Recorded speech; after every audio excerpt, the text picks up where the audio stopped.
പുതുവത്സരാഘോഷം പ്രമാണിച്ച് Dubai roads and transport അതോറിറ്റിയുടെ പൊതുഗതാഗത സേവനങ്ങളുടെ സമയക്രമത്തിൽ മാറ്റം. മെട്രോയും ട്രാമും തുടർച്ചയായി 2 ദിവസം സർവീസ് നടത്തും. വിവിധ എമിറേറ്റിൽ നിന്ന് ദുബായിലേക്ക് കൂടുതൽ ജനങ്ങൾ എത്താനുള്ള സാധ്യത കണക്കിലെടുത്ത് കൂടുതൽ പാർക്കിംഗ് ഏർപ്പെടുത്തിയിട്ടുണ്ട്.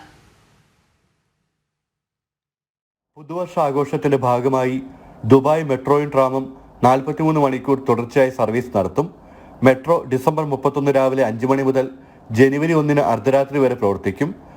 ട്രാം സർവീസ് 31 രാവിലെ 6 മുതൽ ജനുവരി 2 പുലർച്ചെ 2 മണി വരെ സേവനം നൽകും.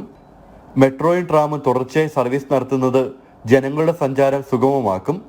1400 ബസ്സുകളിൽ സൗജന്യ യാത്രയ്ക്കും അവസരമൊരുക്കുന്നുണ്ടെന്ന് RTA അറിയിച്ചു.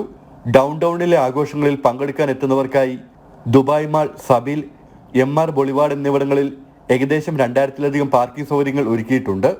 അൽവാസലിലും താമസ കുടിയേറ്റ വകുപ്പിന്റെ പാർക്കിംഗ് സ്ഥലങ്ങളിലും വാഹന പാർക്കിങ്ങിന് സൗകര്യമുണ്ടാകും. ഇവിടെ നിന്ന് ആഘോഷ സ്ഥലങ്ങളിലേക്ക് സൗജന്യ ഷട്ടിൽ ബസ് സർവീസുകളും ലഭ്യമാക്കും. പുതുവർഷ തലേന്ന് വൈകുന്നേരം 4 മണി മുതൽ ഷെയ്ഖ് സയ്യിദ് റോഡിന്റെ വിവിധ ഭാഗങ്ങൾ അടച്ചിടുമെന്ന് അധികൃതർ അറിയിച്ചു.